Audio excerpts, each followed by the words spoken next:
Guys, कैसे हो आप सब लोग। और आशा करता हूँ कि आप सब अपनी ज़िंदगी में बहुत अच्छा कर रहे हो।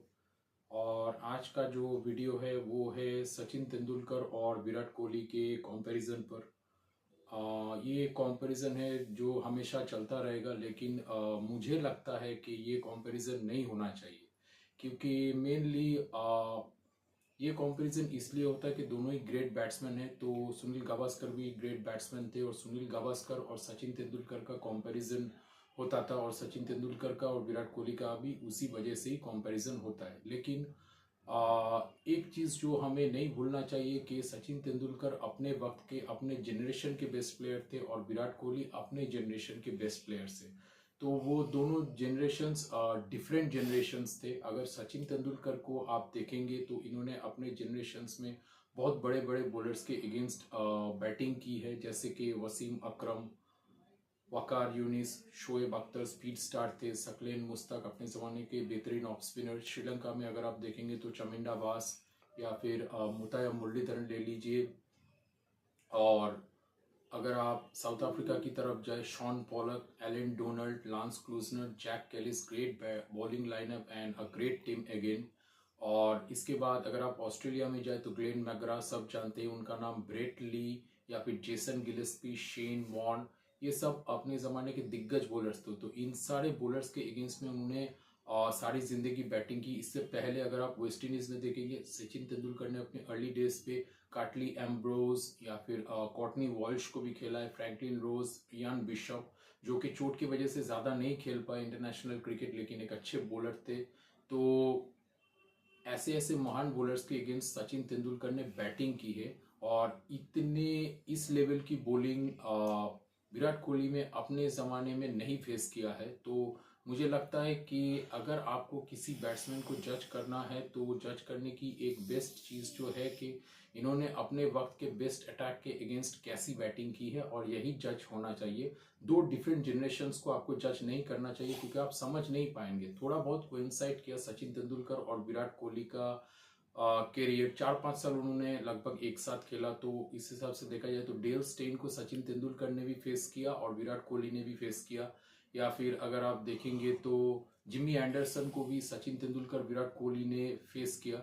लेकिन यहाँ पे भी कंपैरिजन नहीं हो सकता, क्योंकि Sachin Tendulkar was on his last legs as you know, और 2012, 13, 11, 10, and Virat Kohli was in his early days. So none of them were at their peak, even though they were I mean like Sachin Tendulkar तो वो लगता तो था कि वो अपने peak में हैं, लेकिन आपकी रिफ्लेक्स वो उम्र के साथ साथ थोड़ी कम हो जाती है। तो इस तरह से अगर देखा जाए तो डिफरेंट जनरेशन्स और डिफरेंट बॉलर्स को खेला है। अगर आप कोहली का ले लेंगे तो ये अपने जनरेशन्स में दिग्गज माने जाएंगे, क्योंकि इन्होंने डेल स्टेन को खेला, जिमी एंडरसन को खेला, पैट कमिंस को अभी खेल रहे हैं, तो और मिचेल स्टार्क को, या फिर अपने करियर के पहले भाग में जब ये अपने पीक पे थे, पहले भाग में नहीं, जब ये पीक पे थे तो मिचेल जॉनसन के खिलाफ बहुत बढ़िया बल्लेबाजी की थी।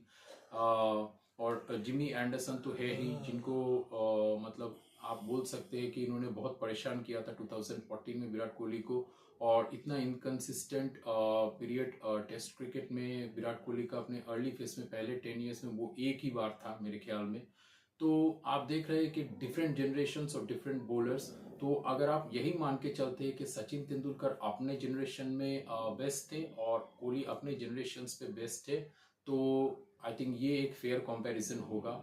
और अगर सेम बॉलर्स ये खेलते और सेम जनरेशन एक साथ डेब्यू करते तो, और एक साथ ही रिटायरमेंट लगभग अनुमान एक ही टाइम पे लेते, तो ये कंपैरिजन मेरे ख्याल में फेयर हो सकता था। अगर आप सचिन तेंदुलकर को ब्रायन लारा, मार्क को उनके जनरेशन से कंपेयर करते, या फिर इंजमामुल हक आप ले लीजिए कंपेयर करते, तो ये फेयर होगा मेरे ख्याल में।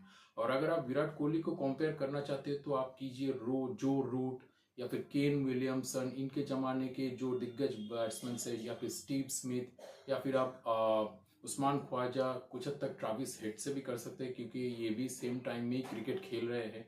या फिर भी ट्राविस हेड के साथ थोड़ा कोइंसाइड कर रहा है इनका करियर, लेकिन ट्राविस हेड का करियर बाद में स्टार्ट हुआ है और बाद में खत्म होगा, तो ये भी फेयर नहीं है। लेकिन स्टीव स्मिथ, जो रूट और Kane Williamson, I think this is a proper comparison. तो इस तरह से कंपेयर करना मेरे ख्याल में सही रहेगा। और एक बात यह है कि अगर आप कॉन्स्टेंटली विराट कोहली को कंपेयर करेंगे तो उन पर बहुत ज़्यादा प्रेशर भी आता है परफॉर्म करने का। 140 करोड़ का देश है और लगभग हर कोई क्रिकेट देखता है इस देश में, तो इससे बहुत ज़्यादा प्रेशर उन पर आ जाता है। और अगर आप देखोगे तो सचिन तेंदुलकर ने 2 ही फॉर्मेट खेले हैं। एक T20 तो उन्होंने कभी खेली नहीं, 50 ओवर फॉर्मेट और टेस्ट फॉर्मेट। तो ये इसका मतलब ये हुआ कि टेस्ट क्रिकेट में मुझे टिके रहना है, लंबा खेल के शतक लगाना है, और वनडे क्रिकेट में अच्छी स्ट्राइक रेट में मुझे शतक लगाना है। तो ये एक माइंडसेट था। और विराट कोहली का कैसा है कि आपको टेस्ट में लंबा खेल के शतक बनाना है और 50 ओवर में आपको टिके रहना है रन बॉल हिसाब से 100 की स्ट्राइक रेट से, या फिर आज के ज़माने में अगर आप वेरी रिसेंट ले लेंगे तो 120 के स्ट्राइक रेट से बल्लेबाजी करना है। और T20 में मुझे ऑलमोस्ट 170, 180 या फिर 200 के स्ट्राइक रेट से बल्लेबाजी करना है। तो 3 तरह के डिफरेंट माइंडसेट्स आपको चाहिए। इसके लिए आपके पास वक्त बहुत कम होता है एडजस्ट करने का, और इसीलिए मुझे लगता है कभी कभी अगर T20 से निकल के आप तुरंत टेस्ट क्रिकेट में आते हो तो एडजस्ट करने में वक्त लग जाता है। और जब तक आप एडजस्ट करो, 1-2 मैच टीम भी हार जाती है तो, और आपको खुद भी उसका नुकसान उठाना पड़ता है। लेकिन ऐसा ही है, हमको यूज टू होना पड़ेगा, क्योंकि यही फॉर्मेट की डिमांड है, and this is the demand of the generation, demand of this recent times. And I think it's gonna get worse, और भी ज़्यादा T20 का महत्व बढ़ता रहेगा, क्योंकि T20 से ही आपको सबसे ज़्यादा पैसा मिलता है। और इसलिए अगर आपको टेस्ट क्रिकेट को प्रमोट करना है, मेरे ख्याल में टेस्ट क्रिकेट में पैसा ज़्यादा मिलना चाहिए, सबसे ज़्यादा, तभी लोग टेस्ट क्रिकेट में ज़्यादा इंटरेस्टेड होंगे। खैर, तो जैसा हम बात कर रहे थे कि 3 डिफरेंट माइंडसेट्स आपको चाहिए, और अगर 3 डिफरेंट माइंडसेट्स के साथ अगर आप 2 डिफरेंट माइंडसेट्स वाले प्लेयर के साथ कंपेयर करेंगे तो ये अनफेयर कंपैरिजन है। और अब इस वक्त वो बहुत प्रेशर में भी है, तो और ज़्यादा प्रेशर को उनको ज़रूरत नहीं है। और मैं ये भी कहूँगा कि हर वक्त कंपैरिजन करने के बजाय अगर हम उनकी क्रिकेट को, उनकी बैटिंग को, जब तक वो खेल रहे और 3-4 साल में मान लेता हूँ उनके फिटनेस के हिसाब से, अगर हम बहुत इंजॉय करें और बार बार देखते रहे उनको, क्योंकि उनको मिस नहीं करना चाहिए, क्योंकि ऐसा खिलाड़ी मुझे नहीं लगता कि फिर आपको देखने को मिलेगा, क्योंकि ये तो फिर भी ट्रेडिशनल फॉर्मेट, ट्रेडिशनल क्रिकेट दिनों में बड़े होने वाले बल्लेबाज है।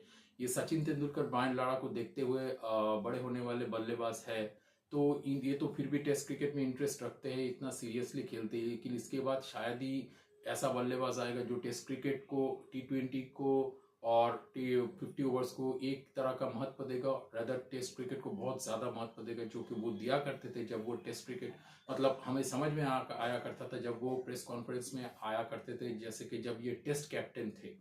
तो होपफुली वो और ज़्यादा टेस्ट क्रिकेट खेलेंगे, कम से कम 3 और 4 साल भारत के लिए। और दुआ करता हूँ कि उनका फॉर्म बहुत जल्दी वापस आ जाए, और हम सब ईयर एंडिंग में MCG में एक बहुत बढ़िया 100 उनसे देख सके। और बस भारत ये सीरीज जीत जाए, बॉर्डर गावस्कर ट्रॉफी जीत कर वापस आए, और ताकि वो जो शेम भारत को मिला है देश में न्यूजीलैंड के खिलाफ 3-0 हारने का, तो वो धुल जाए और भारतीय क्रिकेट आगे बढ़ता रहे। तो आज का वीडियो बस यही तक। अगर आपको ये वीडियो पसंद आया तो please like and share and subscribe to my channel for this kind of videos. And as I always said, मतलब जैसा मैंने बताया था कि जब मैं हिंदी में भी बात करूंगा, इंग्लिश में भी बात करूंगा, कि ताकि ज़्यादा से ज़्यादा मेरी आवाज़, मेरा जो चैनल है, लोगों तक पहुंच सके और लोग मुझे सुन सके। अगर आपको अच्छा लगा तो लाइक कर दीजिएगा। Thank you.